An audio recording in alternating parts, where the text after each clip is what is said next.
সত্যি কি ভগবান কাঙালের ঠাকুর? তিনি প্রমাণ করলেন, যতদিন না তুমি সর্বহারা হতে পারবে ততদিন তোমার গোবিন্দের কৃপা হবে না। আরে বাবা, তুমি আমি তো সাধারণ মানুষ, আমাদের কি ক্ষমতা আছে বলেন দেখি? যিনি ভগবানকে লালিত পালিত করে বড় করলেন, সেই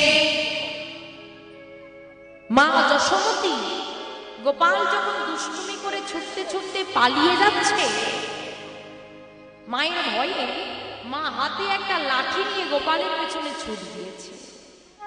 এই ঘর থেকে এই ঘর, ওই ঘর থেকে ওই ঘর, ছোট্ট গোপাল লুকিয়ে পড়ছে। মা যখনই সামনে যাচ্ছে, এই ঘর থেকে বেরিয়ে অন্য ঘরে গিয়ে লুকিয়ে পড়ছে। মা ধরতে পারছে না। সারা বেলা কেটে গেল, গোপাল ধরা পড়ল না। ক্লান্ত হয়ে মা পথে বসে পড়েছে, আর বসে বলছে, গোপাল কেন ধরতে পারছি না তোকে? বল না, কেন ধরতে পারছি না? ও বুঝেছি, নন্দ রাজার স্ত্রী, যশোমতী মাতার রানী মা। তো রানীরা কি আমাদের মতো সাধারণভাবে থাকে? তাদের সারা গায়ে কত অলঙ্কার হাতে থাকে, গলায় গজমতির হার, কানে কুণ্ডল, হাতে কঙ্কন, চরণে নপুর, কোটি দেশের কিঙ্কিনি। যত ছুটছে কি হবে? শব্দ হবে। তো মা বলছে, এই যে আমার অলঙ্কারাদির শব্দ, সেই শব্দে মনে হয় গোপালে বুঝে যাচ্ছে আমি তার কাছে গিয়ে পৌঁছে যাচ্ছি। তাই তিনি কি করলেন? সমস্ত অলঙ্কারাদি খুলে দিলেন, পরিত্যাগ করলেন। আর পরিত্যাগ করে যেই না গোপালকে ধরতে গেলেন, ধরা পড়লেন। তিনি কি প্রমাণ করলেন? অলঙ্কার আদির শব্দ নয়, অলঙ্কার আদির অহংকার। যতদিন তোমার মনে ওই অহংকার থাকবে, ততদিন গোবিন্দের কৃপা হবে না।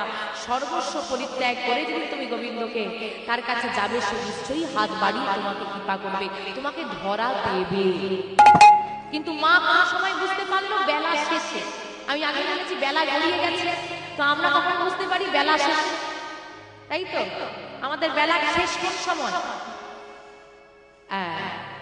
প্রভাতকাল মানে বাল্য বয়স, মধ্যাহ্নকাল যৌবনকাল, এবার যদি বেলা গড়াবে বৃদ্ধকাল আসবে, যখন ছেলে বলবে ও মা সিঁড়ির তলায় থাকো, আর বৌমা বলবে তুমি বাবু বুড়ি ঝালা সহ্য না, যাও তুমি বৃদ্ধাশ্রমে রেখেছো।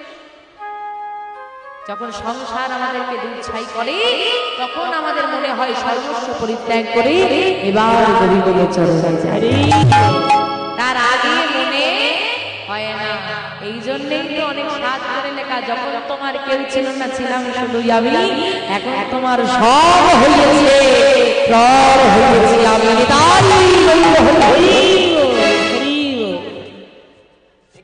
তাই বাবা আসুন, সেই ভক্তের কথা আজকে আমরা স্মরণ করবো। এই প্রমাণ আজকে আমরা নেব। আজকে যে ভক্তের কথা স্মরণ করবো, এই পশ্চিম বাংলার ভক্ত, মুর্শিদাবাদ জেলায় যার জন্ম, সেই ভক্ত যার নাম লালা বাবু জগদীশ। আসুন সেই ভক্তের কথা আজকে আমরা স্মরণ করবো। কি বাগলি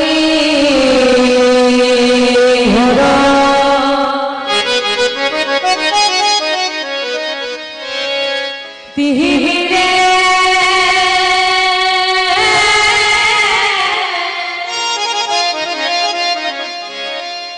আমার গোড়া সব জগৎ জানে,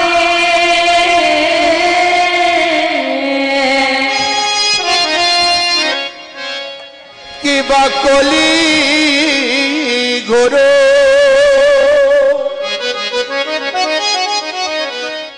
কি মিরে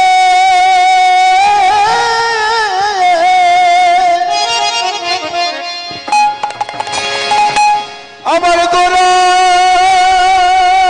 চলো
আপনি তো শুনছেন না। পুরো জড়িয়ে যাচ্ছে না, কোনো ভাষা বলে যাবে না।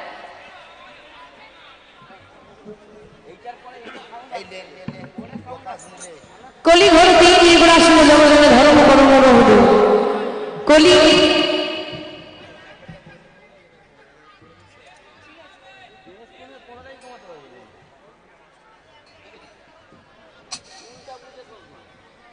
বুঝতে পারছি, আমরাও বুঝতে পারছি, কিন্তু করার তো কিছু নেই।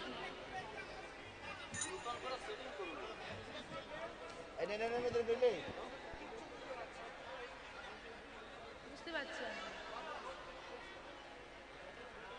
বল বল বল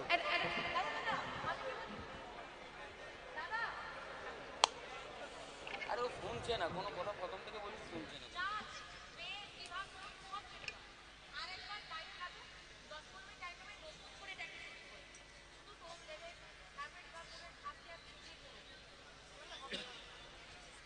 এমন ডিলে হয়ে যাচ্ছে, হলি হয়ে যাচ্ছে।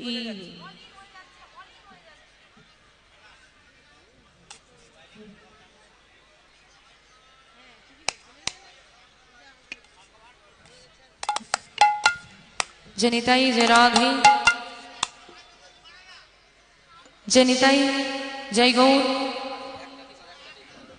जनिताई जय राधे এইটা जनिताई ঠিক আছে। जनिताई जय गौर जय राधे कली घोर तिमिर गोराशिल जगजने धर्म कर्म रहुदु कली घोर तिमिर तिमिर माने हलो अंधकार कलिजुगेर जे घोर अंधकार যে মায়া এবং অজ্ঞানতার অন্ধকারের কথা মহাজন আজকে বলছেন, সেই মায়ার অন্ধকারে নিমজ্জিত হই আমরা আমাদের যে প্রকৃত কর্ম, প্রকৃত ধর্ম এবং প্রকৃত ধর্মের কর্ম সেটা আমরা ভুলে গেছি। তাই আমরা হয়েছে কাম অন্ধ জ্ঞান অন্ধ জীব। আজকে মহাজন বলছেন আমরা যে কাম অন্ধ জ্ঞান অন্ধ জীব হয়েছি, এই অন্ধকার থেকে মুক্তি পাওয়া উপায় কি? অজ্ঞানং তিমিরং ধস্য জ্ঞানাঞ্জেন শলাকয়া চক্ষুর্মীলিতং येन তস্मै শ্রী গুরবে তস্मै শ্রী গুরবে নমঃ।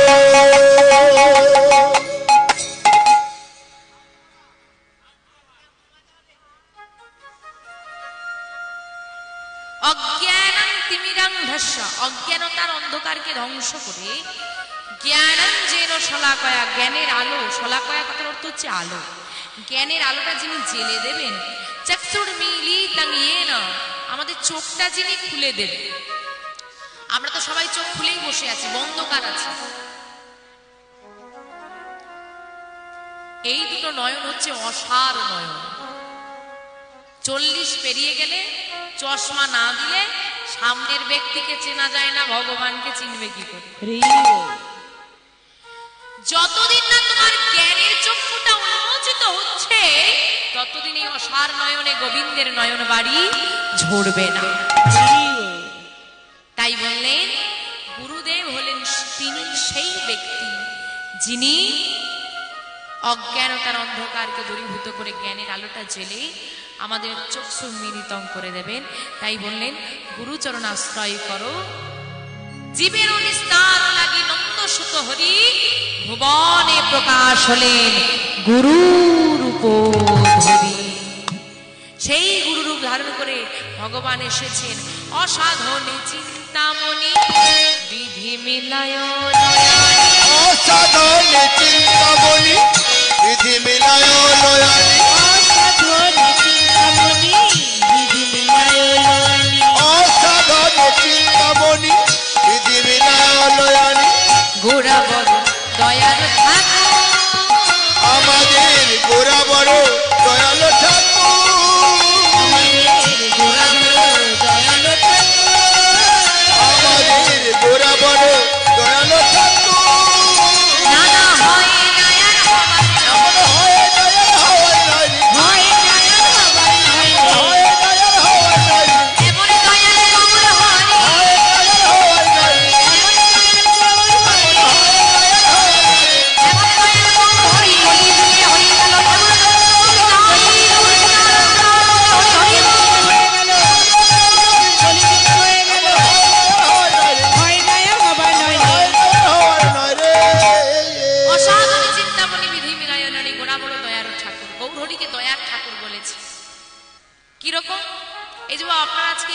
আসনে এসেছেন নাম শ্রবণ করতে, কত দূর দূর থেকে এসেছেন, দূর দূরান্ত থেকে। আমার তো এক কাকু বহু দূর থেকে এসেছে, ভাবতেই পারিনি এখানে এসে দেখা হবে, তবু নাম শুনে এখানে এসেছে আমার সঙ্গে দেখা করতে। হ্যাঁ, সে অর্জুন কাকু সামনেই বসে আছে। তো আপনারা নাম শোনার জন্য এত দূর থেকে ছুটে এসেছেন, আমি আসিনি। আমি আমার কথা বলবো না, আমি তো এসেছি স্বার্থে।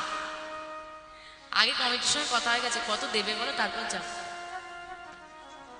পরিষ্কার কথা বাবু, কারোর দিকে একটা আঙুল তুললে বাকি আঙুলগুলো নিজের দিকে, নিজের দোষটা আগে ধরে নেওয়া। হরি বল।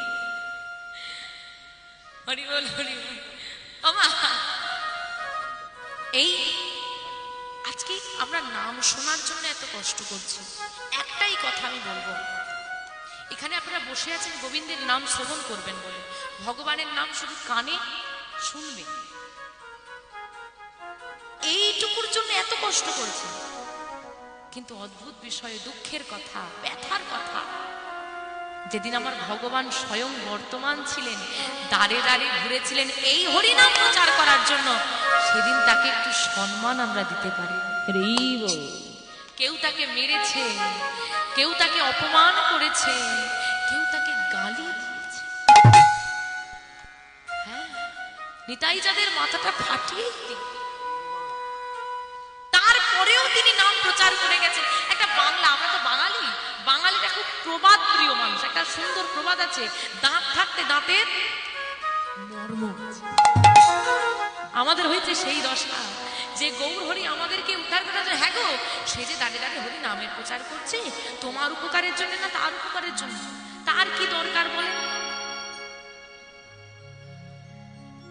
যিনি ত্রেতা যুগে অযোধ্যাধিপতি রাজা দশরথের পুত্র, তারপরেতে এলো দ্বারকাধীশ্বর যিনি নন্দ রাজার পালিত, এই কলিযুগে সেই ত্রিলোক অধিপতি চোদ্দ ভুবনের যিনি মালিক, কলির জীবের দ্বারে দ্বারে ঘুরে ভিখারি সেজে আচলটা পেতে বলি দাও দাও কৃষ্ণ প্রেম ভিক্ষা দাও, আরে দাও দাও মগন ভরে হরি বলে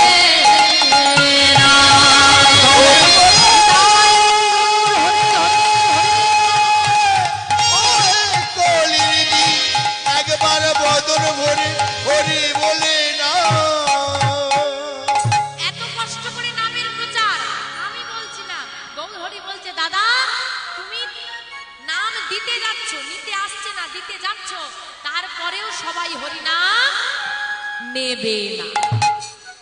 আপনারাই বলেন মা, সবার কীর্তন শুনতে ভালো লাগে? সবার ভালো লাগে? আরে এখানের কথা বাদ দাও না, বাকি যারা আসেন ভালো লাগে? আরে বা সবার কপাল যদি সোনায় বাঁধানো হবে, লোহার দোকান তো বন্ধ হয়ে যাবে। হরি বল। সবাই যদি গোলক ধামে চলে যাবে গোবিন্দের চরণ সেবা করার জন্য, এ একটা চরণ ধরে টানবে, ও আরেকটা চরণ ধরে টানবে, মারপিট লেগে যাবে। হ্যাঁ, সবার তো নাম শুনতে ভালো লাগে না।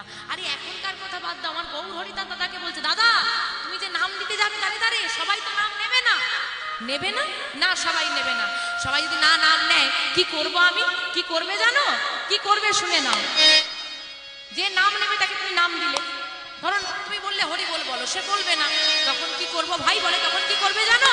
প্রথমে ধরিবে হাতে, যদি না নেয় না, প্রথমে ধরিবে হাতে যদি না নেয় না, প্রথমে ধরিবে হাতে যদি না নেয় না, প্রথমে ধরিবে হাতে যদি না নেয় না, চরণে ধরিয়া তারে দেবে কৃষ্ণ নাম, চরণে ধরিয়া তারে দেবে কৃষ্ণ নাম, চরণে ধরিয়া তারে দেবে কৃষ্ণ নাম, চরণে ধরিয়া তারে দেবে কৃষ্ণ নাম, তুমি যেচে সেধে নাম তুমি দেবে, যেতে সেতে নাম দেবে, যেতে সেধে নাম